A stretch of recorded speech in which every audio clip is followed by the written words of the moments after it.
Welcome to Talking Feds, a roundtable that brings together prominent former federal officials and special guests for a dynamic discussion of the most important political and legal topics of the day. I'm Harry Littman. Compounding his spectacular list of faults as president, mendacity, an insatiable thirst for power and revenge, open contempt for the rule of law, Donald Trump remains the most erratic president in modern memory.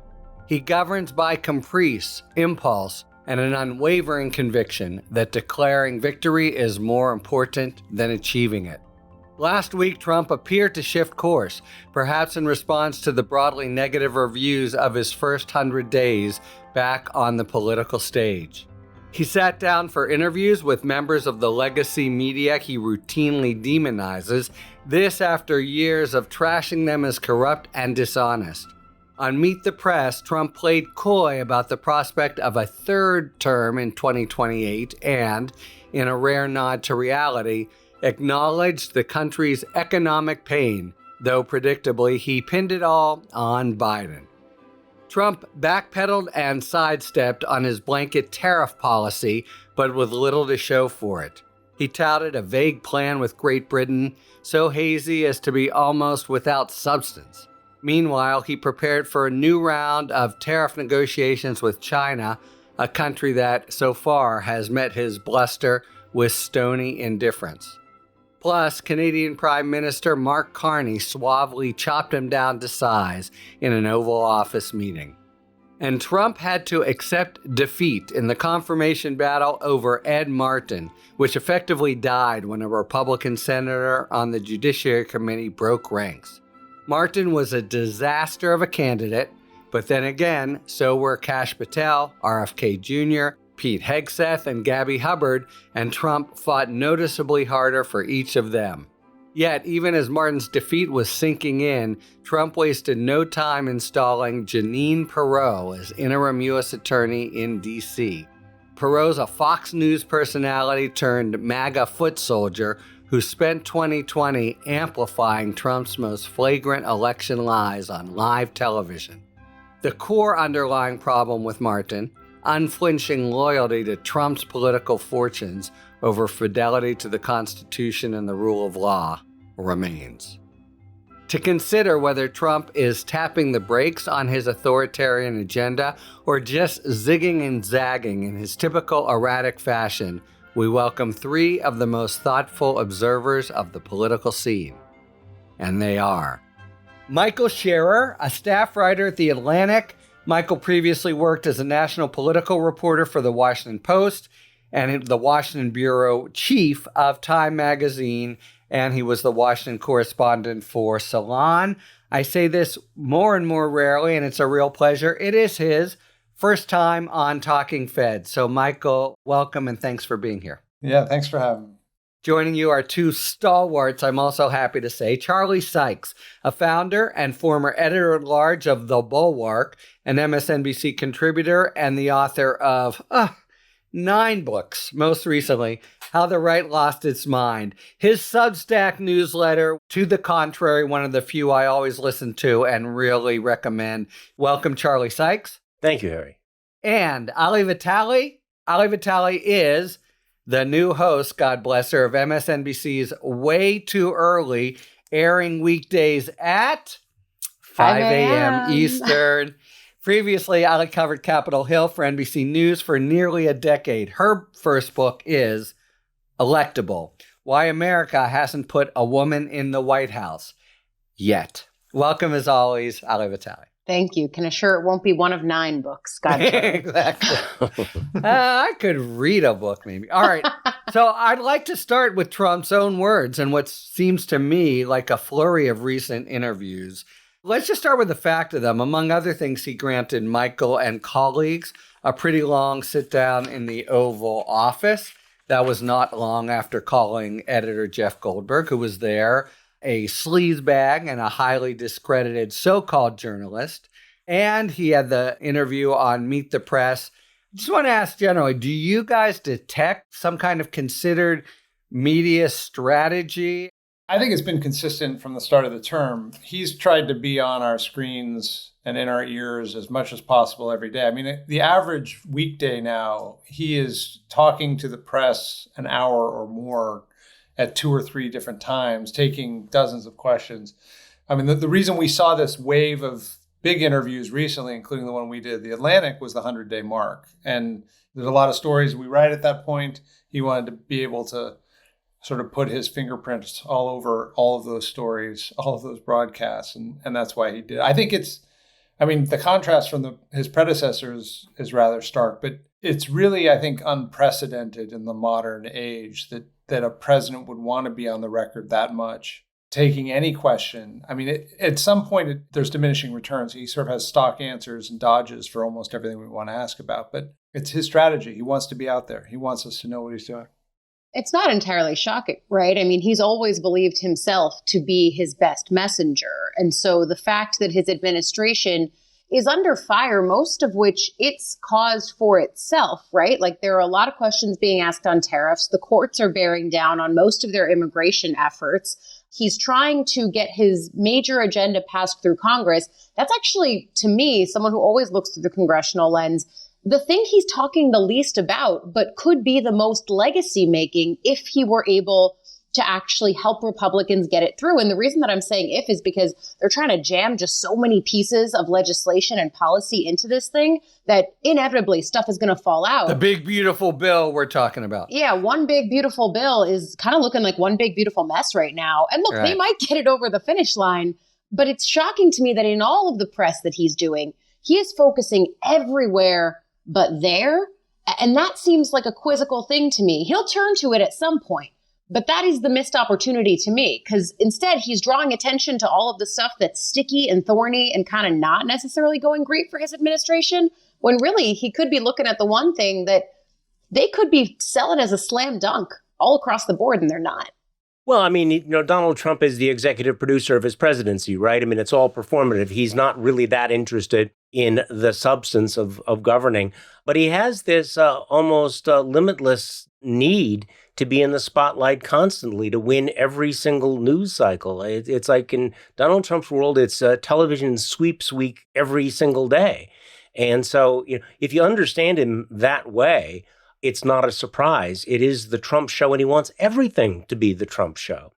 He can't stand not to be dominating the news cycle. So the election of the new pope must be a little stressful for him right now. Yeah, right. Because he has to actually share the spotlight for a moment. No, I think it's really true. I mean, he's so churlish toward the press and insulting, et cetera. But from the start, he's been the guy who, like, you can get him on a Saturday morning just by calling. I think back on his days in New York when he was his own press agent under another name. He does always seem to think he can spin things at the end and, charm. I mean, we don't think of him as high in charm finishing school marks, and yet I think he thinks of himself that way. Behind the scenes, that's how he tries to present. I think anyone who's spent time with him, maybe away from the cameras, certainly at Mar-a-Lago, he is a charming person. You see like the real estate developer in him in those settings.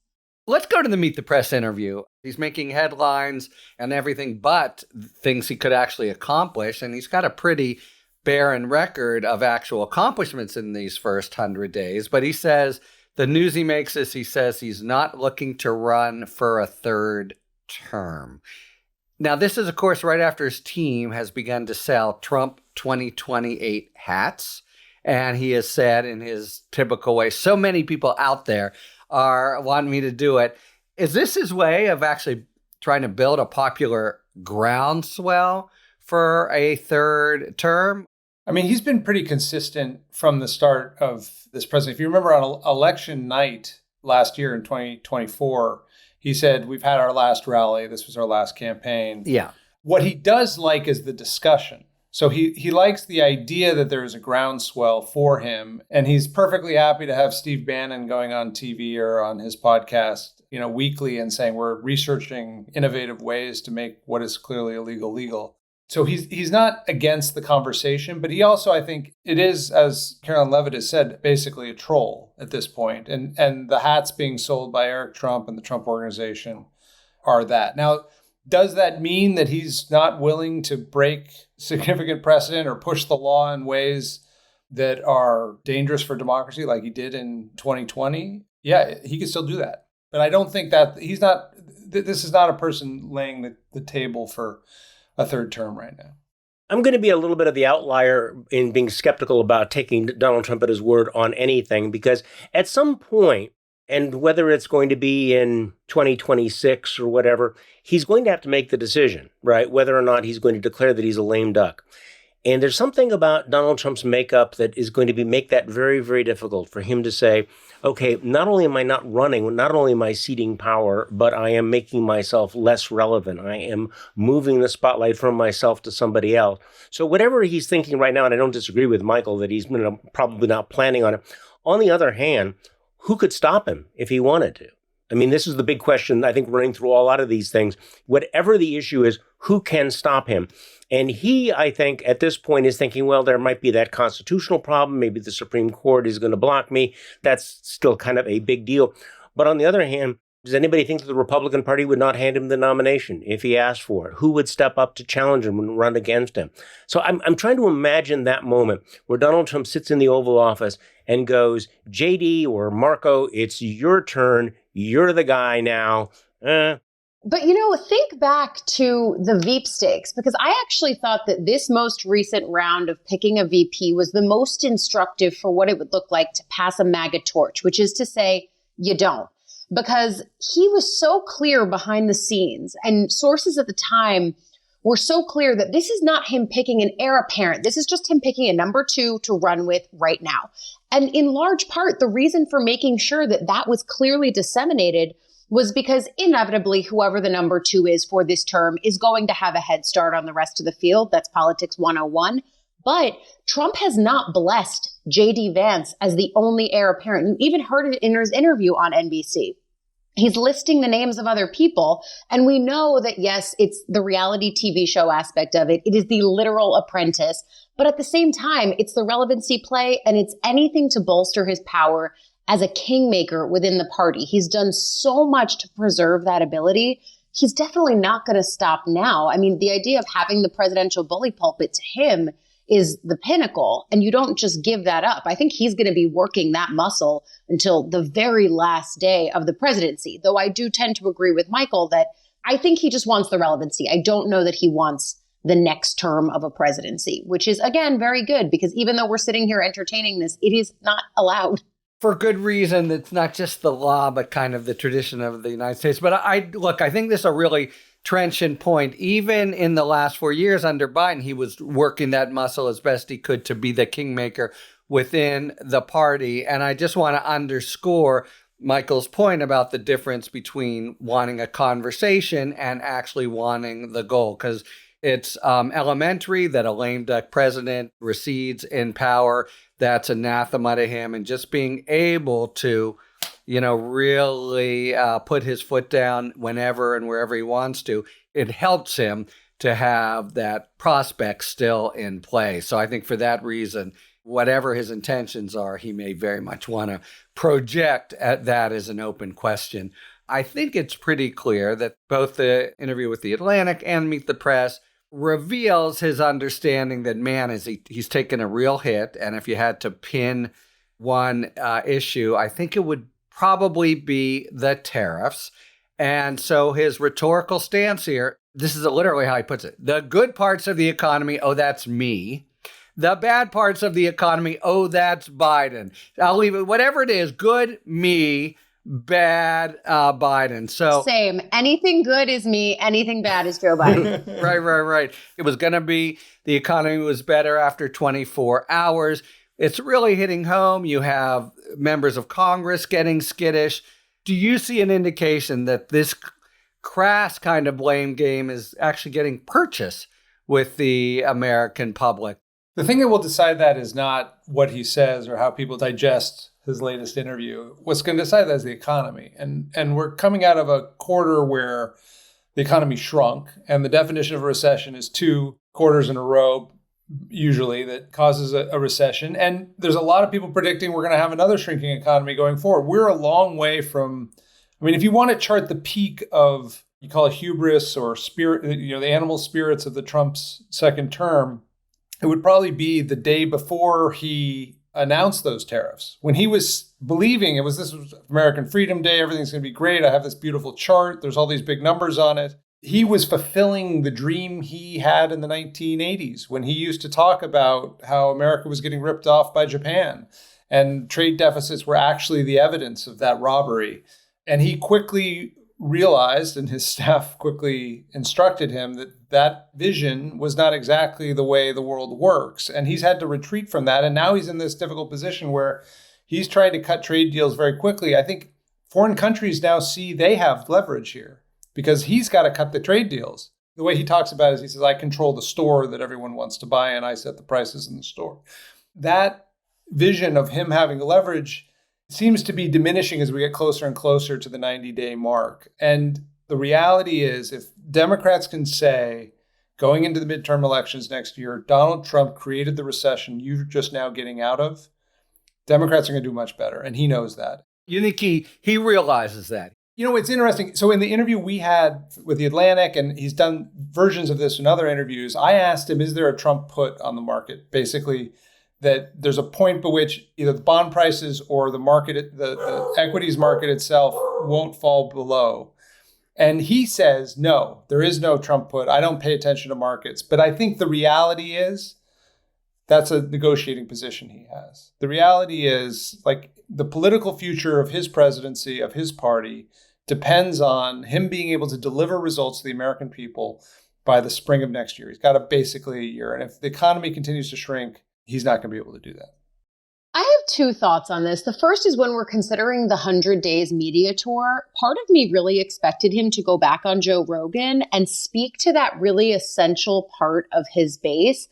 They're there. The polling shows they're not eroding. It's not like he needs to shore them up or anything. The long story of the Trump candidacy, presidency was the fact that he always had that 30 some odd percent, right there in his back pocket. Nice to have. Good if you can get it. But the fact that he didn't go on the Joe Rogans of the world, the Dave Portnoys of the world, it's because those guys, those podcasters who are outside the political sphere but very influential in it, are the very ones who have started to be critical because they're looking at their 401ks. They know the obvious points about the stock market, and they've been willing to say that this chaos is not it. The other piece of it too, though, is you look at people like Joe Rogan who have been a little bit cautionary when it comes to some of the immigration actions. And if you're taking these guys as the pulse setters for where MAGA meets the cultural movement, then that's, I think, pretty telling. And Trump is a lot of things, but I actually think as a political pundit, he's exceptionally adept. I mean, in Michael's interview, in Kristen Welker's interview as well, his diagnosis of the Democratic Party is so dead on. And what I continue to hear from Republican strategists, and this isn't novel, is that if Democrats can get together with a salient message on the economy, and frankly, even on immigration, the larger idea of overreach and corruption, that it could be particularly dangerous of an environment for Republicans. But it's a really big if, because for some reason that Democratic message feels muddied and it's just not yet breaking through. I agree with everything that's been said here. And, there are off-ramps that Donald Trump can take here. If we acknowledge how performative, for example, that announcement of the UK tariff deal was, it wasn't really a deal. It was really a concept of a framework of a deal but he can at any point basically simply declare that he's got a big, beautiful deal and move on if he wants to. What he doesn't want to do is look like he blinked. He's blinking with China right now. And so he's trying to figure out, how can I do this in a face-saving way? Now, he could do that. On the other hand, and I agree with everything Ali said about his instincts and why he might not go on the podcasters. But I have to say, his rhetoric about the $2 and the 5 pencils was really dangerous for him, especially because you're still doing that man of the people populist bullshit, even though you're surrounded by the oligarchs and the billionaires. But it really did feel like sort of a Marie Antoinette moment. This guy who's the avatar of excess, surrounded by all the gold shit in the Oval Office, lecturing working class people on how they should learn to live with less. Like, who the hell needs more than $2? And the fact that he doubled down on it in the Meet the Press interview was like, okay, that's one you might want to back off of. Now, on the Meet the Press interview, he raised the central planning quota to $3, right? So maybe he thought that was a moderate. As if he'd been railing against American excess before. Sorry, go ahead. Exactly. So if the Democrats have any political viability whatsoever, they ought to be able to exploit that. Look what he's doing. I mean, this contrast of the wealth and everything. And I don't know whether it's related to it or not, but I do think it's interesting that he's now, at least in private, sort of suggesting raising taxes on really, really rich people, because he kind of realizes there are a few cracks in that populist man of the people thing. And he started doing that right after the, $2 for you type thing. I don't know. There at least seems to be in his head the line that he wants to be able to go out to a rally sometime and say, and you know what? And I raised taxes on rich people so that I could give you people a tax cut, which, by the way, has a certain populist resonance, but it's kind of a new thing for him to be breaking with Republican orthodoxy. His populism has been rhetorical and not really policy-driven to date. Brendan Buck reminded me of this on my show this week, and I cannot get it out of my head. This idea of tariffs and tax cuts and one offsetting the other, yes, that's the talking point, but these are not new tax cuts. It's just keeping the cuts where they are so that they don't go up automatically because the tax package expires. And so I think that it's a disingenuous messaging point. Yes, technically we're talking about the Trump tax cuts, but back in 2017, yes, you got a tax cut then. This is not a new tax cut now. Well, taxes on tips, taxes on Social Security. If that ends up in the package, then fine. But right now, the only thing that Republicans have shown they are dead serious about keeping in this bill is extending the Trump tax cuts. But I think it's important for people to recognize that that does not mean that they are getting a new tax cut. They are just keeping what they did back in 2017, the exact same. This, I think, is really the flaw in Trump's economic plan. He wants to re-engineer the American economy, make it a manufacturing center again. Seems to be okay with reducing consumerism in the short term. The effect of that, the immediate effect of that is higher prices, right? And he just won an election that was centered around inflation and Joe Biden delivering higher prices. He was promising lower prices. So he's going back on the central pledge. And then the payoff of what his tariff plan is not immediate. In a world in which everything works perfectly and, China bends and companies bring back manufacturing, we're talking about seeing these gains in 2 or 3, 5, 10 years in the American economy. Ohio comes back as a manufacturing hub in this fantasy in 5 years after he's out of office. So it's a very difficult political gambit that he's playing here. And let me stick with you for a second. Atlantic comes in after he's totally trashed Goldberg, your editor, who was in the room. Was there tension in the room? What was it like? What do you think did you feel like he was trying to play you, and why? Give us a little bit of the flavor there. The thing that distinguishes Trump from everyone else I've covered and everyone else I know personally is that what he says to you about you is not really meant in the way you would assume it to be meant otherwise. If my kids say something about me, if my friends say something about me, Trump I think it was February, put out a tweet called Ashley Parker, a liberal lunatic, my co-author on this story, said I was a liar. Everything I'd ever written about him was a liar. Literally 5 days later, I call him on the phone and I say, hi, it's Michael Scherer from The Atlantic. He goes, oh, I know you, Michael. And then we have a wonderful conversation. There was no hard feelings at all. Like the fact that he had just publicly denounced me as a liar 5 days earlier didn't play into it. And so the answer to your question is no. The conversation in the Oval Office was anything but adversarial. It was adversarial in that we were asking tough questions. He was kind of dodging those tough questions. But the actual, the personal rapport was very friendly. He was praising Jeff Goldberg for his success with the Signalgate story. And this is after, immediately after that Signalgate story came out, he tried to make it all about Jeff being a terrible journalist, as opposed to admitting what his own staff had done and why it was wrong. But of course, success is selling the copies. And you were called back for a second interview after your piece went to print. What the hell was that about, and who initiated it?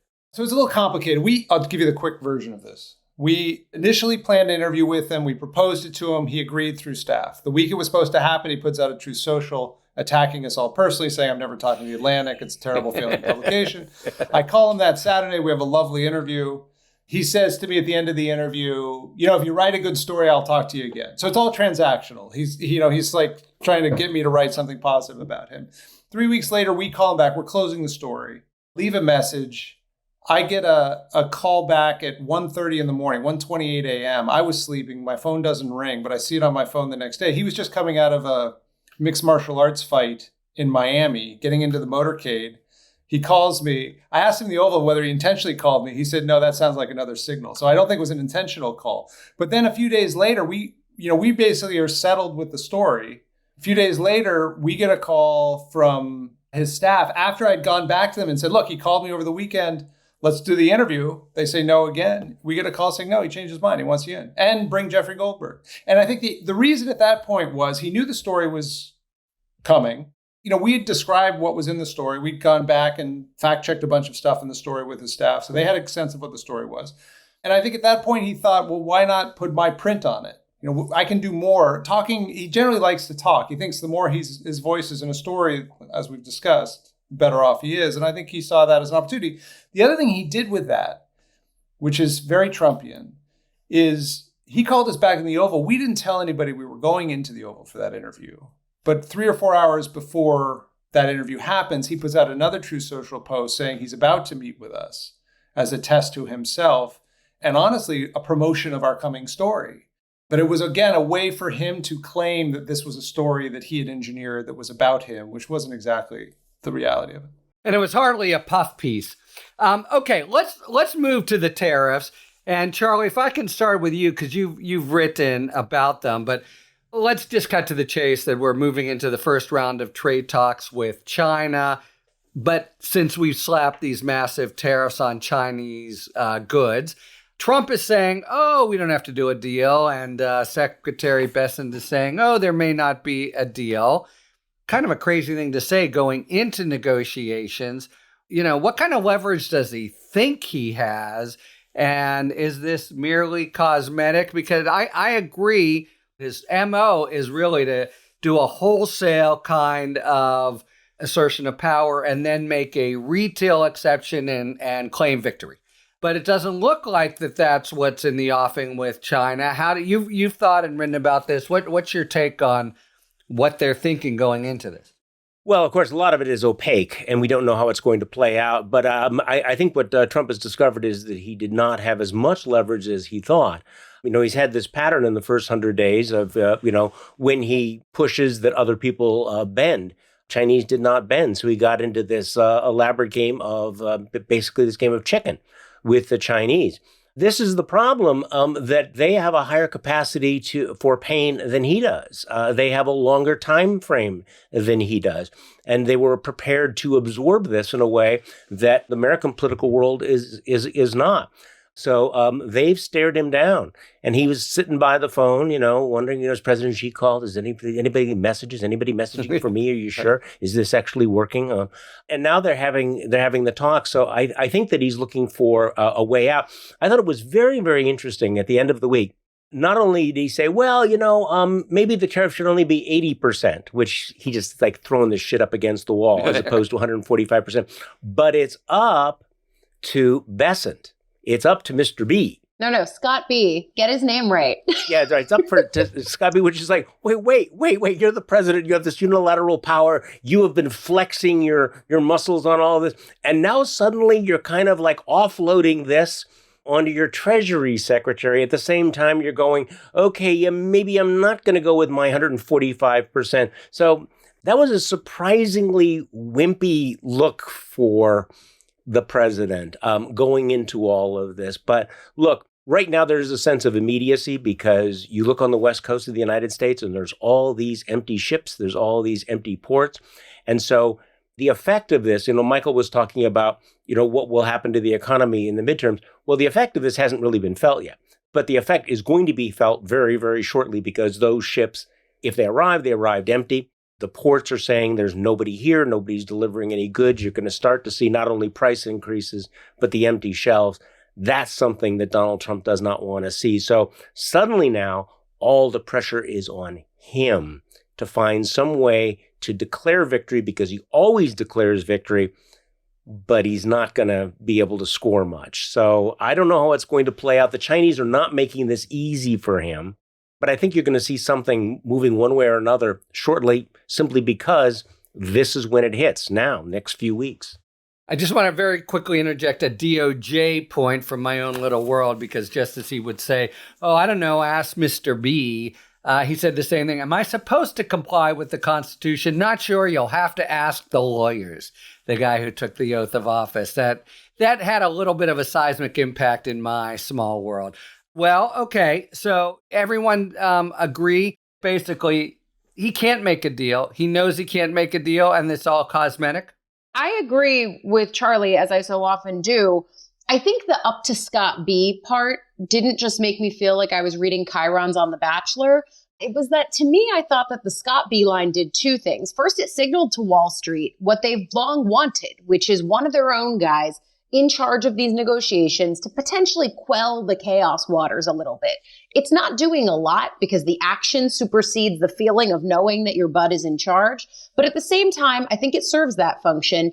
But then on the other piece of it, it provides some distance and some political cushion, if you will. This idea that he's now farming out these China negotiations to someone else. Couldn't be me. It's Scott B. He's the one who's running the show in Switzerland right now. And you've already seen Bessent actually put the expectations on the floor, saying we're not going to get a deal coming out of this, but at least we actually know that these two sides are talking. And on the impact front of this, I had an economics reporter on my show this morning who was saying exactly what Charlie is saying, which is just the idea that this isn't hitting yet, but it's going to. I mean, I've gotten emails, and so have members of my family who forward them to me, saying, okay, I ordered this now, but the company, in confirming my order, is telling me that if I order this again, I'm going to get a $40 charge. And they're saying the quiet part out loud. They're saying because of the ongoing tariffs.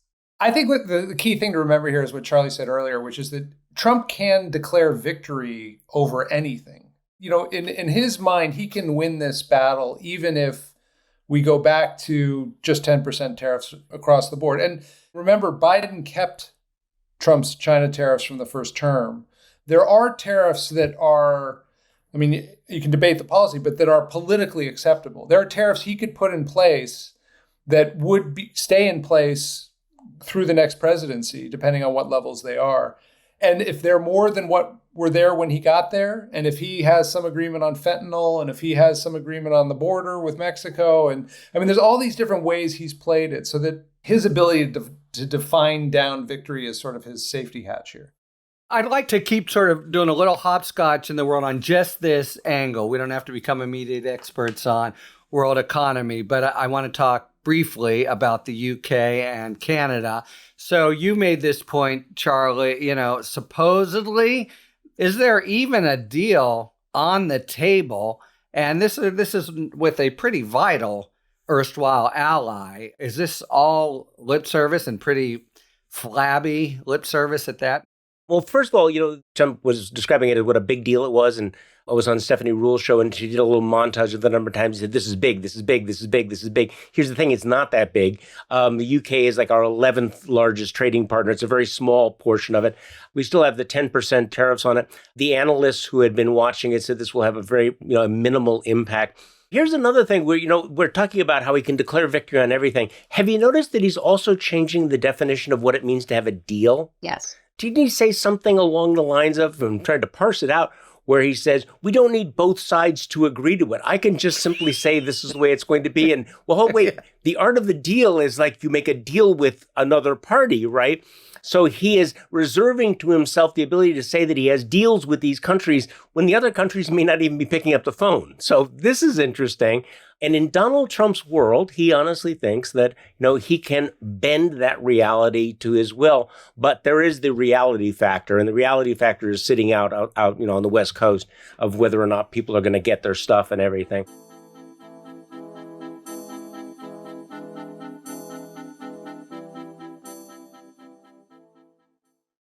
All right, it is now time for a spirited debate brought to you by our sponsor, Total Wine and More.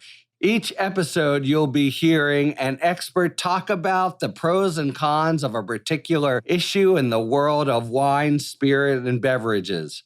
Thanks, Harry. In today's spirited debate, we break out the 3 types of vodka to see if there's a clear difference. Vodka is typically a colorless, flavorless spirit, served neat and freezer chilled. Simple, right? But long before the shot glasses are topped off and toasts are shouted, there's a fermenting process. For vodka, that process involves distilling an organic base like barley, rye, wheat, even potatoes or corn to make one of 3 types of vodka: plain, flavored, and infused. Rye can add a heavier texture and spice. Barley may be a little lighter and mild, while potatoes can add a creamy mouthfeel. Unflavored is the simplest and most traditional form of vodka, with a mixture of 40% ethanol and 60% water.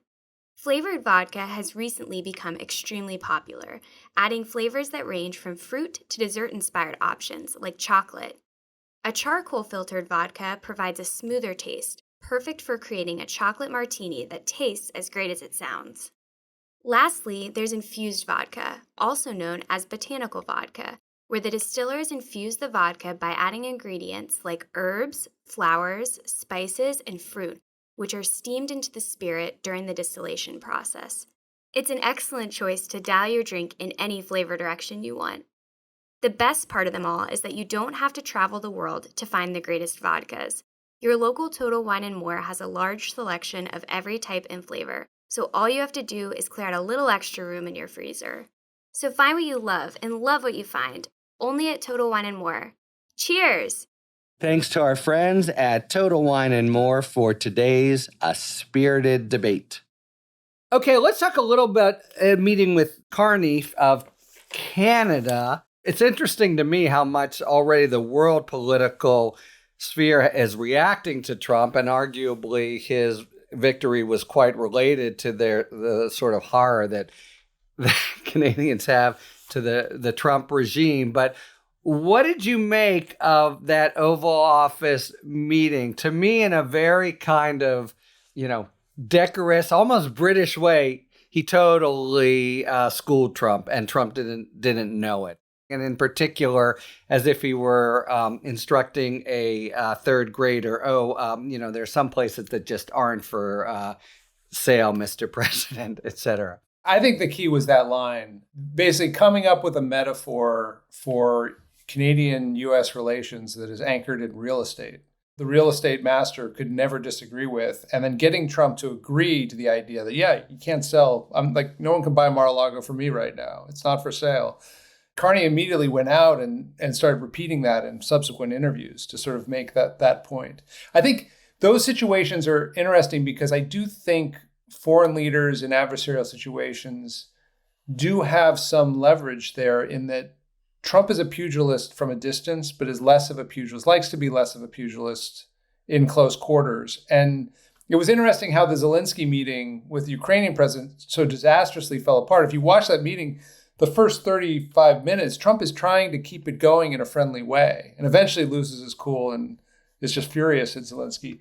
But Zelensky didn't take that cue. Like, his proper play there would have been to take advantage of the solicitousness of Trump instead of being combative. And I think Carney was able to sort of thread that needle and come out showing he can handle the job he just won.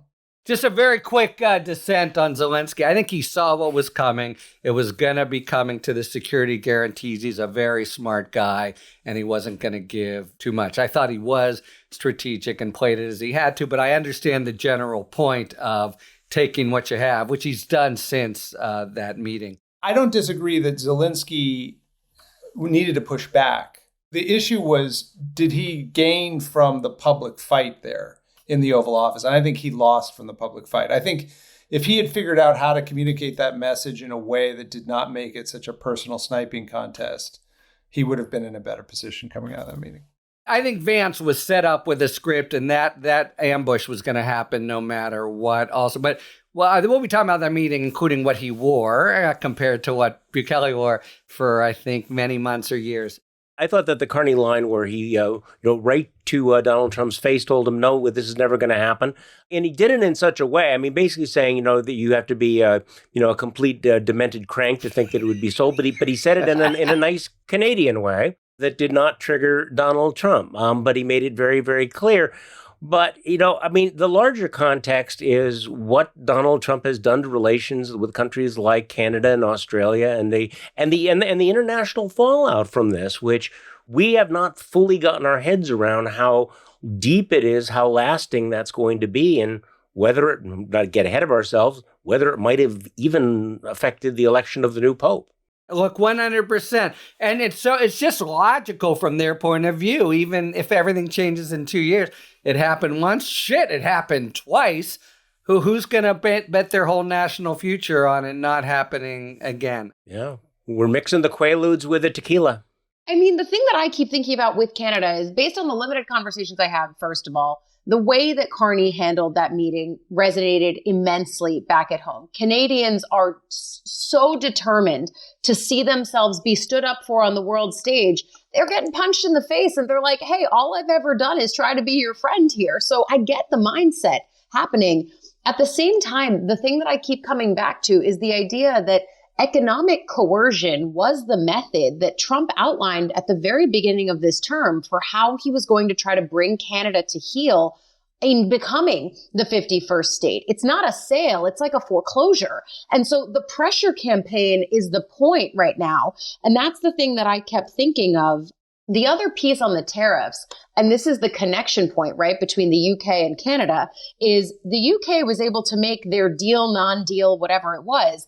But that's why you saw the three major US autos come out in the immediate aftermath and say, hey, so now you've got a point where, and there's a quota on this, but you're going to get cars that have nothing to do with the US or even North America getting sold in America at a cheaper rate than you would get for a US made car. And of course, they're pissed about that. Why wouldn't they be? But it's why the prioritization of the UK deal, while it might be nice to say we have a deal, it doesn't actually make sense for the stated goal of bringing manufacturing back to the US and making sure that US companies do better or have a leg up. And that's just one tangible idea and piece of the reaction that actually makes a ton of sense. And I'm not even into math, but 10 is a much lower tariff than 25, and 25 is where the autos are. Can I just throw something in here that conservative economists have been making the case now for a generation or more that this is why you do not have central planning or the government picking the winners and losers.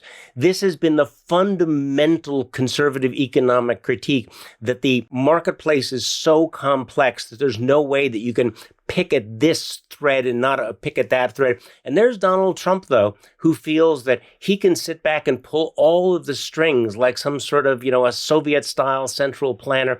It is the absolute antithesis of everything that free market conservatives ever said that they were for. And you're seeing the downside of it as well. I'm giving you, a favor here. Well, somebody else says, well, okay, I want to be in this rent-seeking business as well. And yet here's another consequence that you didn't see. Well, no kidding. And yet Donald Trump is enjoying, I think, the power, but the threads are getting rather tangled. Didn't we get mad at Kamala Harris for this? Just floating it, suggesting it? It is such a great point, and there's a related point. In a normal professional administration, the Oval Office meeting would be after the competent staff had worked out everything and they'd followed through. We knew what was going to happen. But his improvisational and entrepreneurial bossy style makes him just come up with shit that I'm sure sends the State Department around the bend. This goes to his whole use of staff and the like, which does bring us. I want to talk briefly about the Ed Martin debacle, and not to worry. As the lawyer and former U.S. attorney here, I'll just state my views. My Substack today is 10 top reasons why he was terrible, and it could have been 20 or 30. But leaving that aside, I just wanted to talk about it politically. So what happened here, I don't know if he's worse than Kash Patel. I don't know if he's worse than RFK Jr. And Trump fought by his nails and put the terrible pressure on the equivalent of Tom Tillis here in those other instances. And here he kind of just gave him up after not too big a fight. So do you see it as a kind of tangible sign that his iron hold on the Senate is, somewhat weakening? Or how do you play the politics of losing his buddy Ed Martin? He wanted to get him confirmed and it didn't happen. Yeah, but like small potatoes, right? Like who in the American public is going to sit there and be like, oh, yes, I know who the U.S. attorney in D.C. is, right? Like, It's not like Tillis bucked him on the major nominee, like that mattered. It's like, I don't think that Trump has lost his grip on the Senate. I think that Tillis has drawn a red line kind of on January 6th. And on this specific instance, the office that was once prosecuting these insurrectionists and now is going about trying to investigate the people who prosecuted these insurrectionists. Prosecute the prosecutors, yeah. To me, this one seemed like a toss-up. You win it, okay, cool. You lose it, okay. It's not like Ed Martin is gone from the administration. He is in Maine Justice. He's just not at DC Justice. I think that's true. I think it's also true, though, that Trump's influence over the U.S. Senate and the House was probably at its maximum level in January when these first nominees were going through. Tillis was very close. Remember, Tillis was close to voting against Hegseth. He had been involved in researching some of the sexual assault claims against Hegseth, had talked to some witnesses and encouraged them to come forward, and then backed off under enormous pressure. You had Joni Ernst backing off under enormous pressure. Tillis, though, wants to be reelected, and he has two concerns. He has to win a general election in a purple state, and he has to win a primary in a purple state. And he's in cycle, and right? He's in cycle, that's 26, right. yeah. Yeah, and North Carolina is a tough state for a Republican to win. And there's probably going to be a very good Democratic candidate in that state running against him. And so I think his incentives are shifting. And I think that is going to be true across the board. And, we talked about the reconciliation bill. The votes on that are going to continue throughout the year. And the further we get away from Inauguration Day, I think the less leverage Trump is going to find himself having. I do think, he's still on his way to, getting a victory there of some sort. But a president who comes into office with whatever he was at the beginning, 46, 48% approval on Inauguration Day, and now he's down, where we would expect Trump to be in the lower 40s, that changes things. Yeah, can I make 2 points with a language warning for both of them? I don't know that his grip on the Senate is weakening, but I tend to agree with Michael about the trajectory. The lower poll numbers give him a little bit less clout, but also he's had some of those key senators eat some pretty big shit sandwiches. Yeah. And at a certain point, you're willing to eat one or two, but you go, I'm sorry. And some of those senators, had to swallow pretty hard to vote for Tulsi Gabbard or vote for Kash Patel or vote for Pete Hegseth. And they're being embarrassed. They're watching what's happening. There were representations made to certain senators that they would have input into things that I'm not sure they are. How do we think that Senator Cassidy is feeling about RFK Jr. and what he's doing? How do you think he feels about the new Surgeon General, who is too crazy for Laura Loomer? That's number one. And number two, but it kind of relates to it. I think Ed Martin went down because he was just, as your Substack points out today, he was just too crazy with Furon. He was just too, beyond the pale in too many different areas. But I thought that Trump's reaction to his defenestration was interesting. It's as if he said, okay, I don't get Ed Martin. Well, fuck you. I'm going to give you the most egregiously unqualified, outrageous person I can think of. Who would that be? And they all sat around and said, hey, how about, box of wine, Jeanine Pirro? Kind of the message being, you take out one of my people and, be careful because the next one might actually be worse. Now, I'm not sure you can be worse than Ed Martin, but Jeanine Pirro seems to be in that category. Now, again, these are things that might go before the Senate. And so he's asking them to eat an even bigger shit sandwich each time. And I think there's going to be growing reluctance to do that, especially as the people they've already confirmed continue to beclown themselves. And that's a nice way of putting it. Because, who knows, by the end of the year, we may have planes falling out of the air in Newark. We may have a measles epidemic in the South. We may have a recession going on because of the tariffs. And then you're coming up with these just manifestly unqualified candidates in one position after another. Who knows? You know what, though? I'm old enough to remember when some of these very senators were running for their lives, being evacuated from Congress on January 6th, and then didn't vote to convict him, or since voting to convict him of those impeachment charges, have still come right back around. So I'm just a little reluctant to say that Trump's power over these folks is waning at any point. Oh, absolutely. So this seems to be a consensus here, and I defer to you guys who I think know better. Let me just say about Perot on this very point. There's a long list, and it could have been longer, as I say, about Martin. But the core grievance has to be the guy is a consummate sycophant who cares about Trump. He called the AUSAs in his office Trump's lawyers more than he does the law and Constitution. And on that, and you mentioned January 6th, can't do better than Perot, who she's an absolute, unapologetic liar for Trump and just for starters. Okay, just about out of time on a really great episode. Thank you so much, all three of you. We have our final feature of Talking 5, where we take a question and we all have to answer it in 5 words or fewer. This one is about the new American Pope, Pope Leo, who it didn't seem as if the picture of Trump qua Pope necessarily pleased people too much. And Laura Loomer, she's come up, it doesn't seem to have done a lot to make happy. So what will Trump, who always wants to be liked, what will he do to ingratiate himself now with the new Pope? 5 words or fewer, please. Big, beautiful Oval Office meeting. Okay. I got one. Go Sox. Right? The guy's a White Sox fan. No easier way to get into a Chicago fan's heart. Yeah, who knew it, right? He's from Chicago and he's actually a White Sox fan, right? That took me a little by surprise. Oh, I'm debating whether I should say this, but Trump would probably think it's a good idea to golden communion wafers. Oh! I've given you the golden little crackers. There you go. And I'm using hyphens here, I think, properly, but maybe some listeners will take issue. But McDonald's Filet-O-Fish on Friday. Thank you so much to Michael, Charlie, and Ali. And thank you very much, listeners, for tuning in to Talking Feds.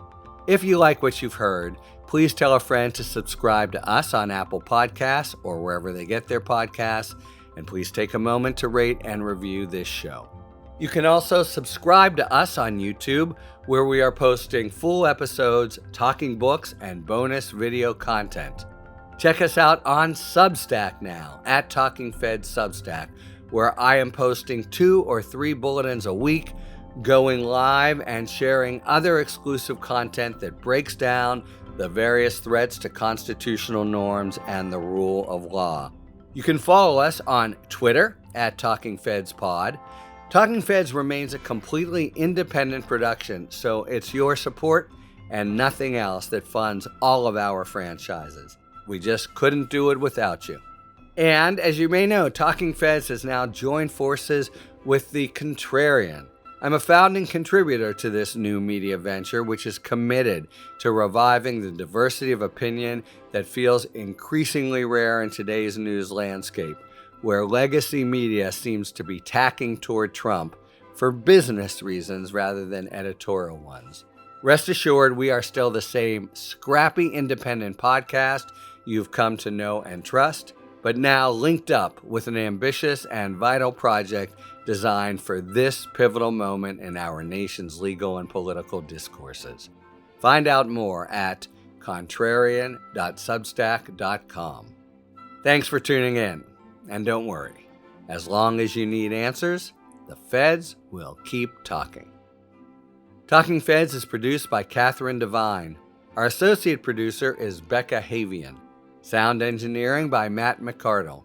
Rosie Don Griffin, David Lieberman, Hamza Mahadrenathan, Emma Maynard, and Hallie Necker are our contributing writers, and production assistants by Akshaj Turbailu and Sebastian Navarro. This episode is dedicated to Bolt grad Lorena Elizabeth Bark Haynes. Happy Mother's Day to you, Ms. Haynes, and shout out as well on this Mother's Day to your devoted husband, John. Our music, as ever, is by the amazing Philip Glass. Talking Feds is a production of Delito LLC. I'm Harry Littman. Talk to you later.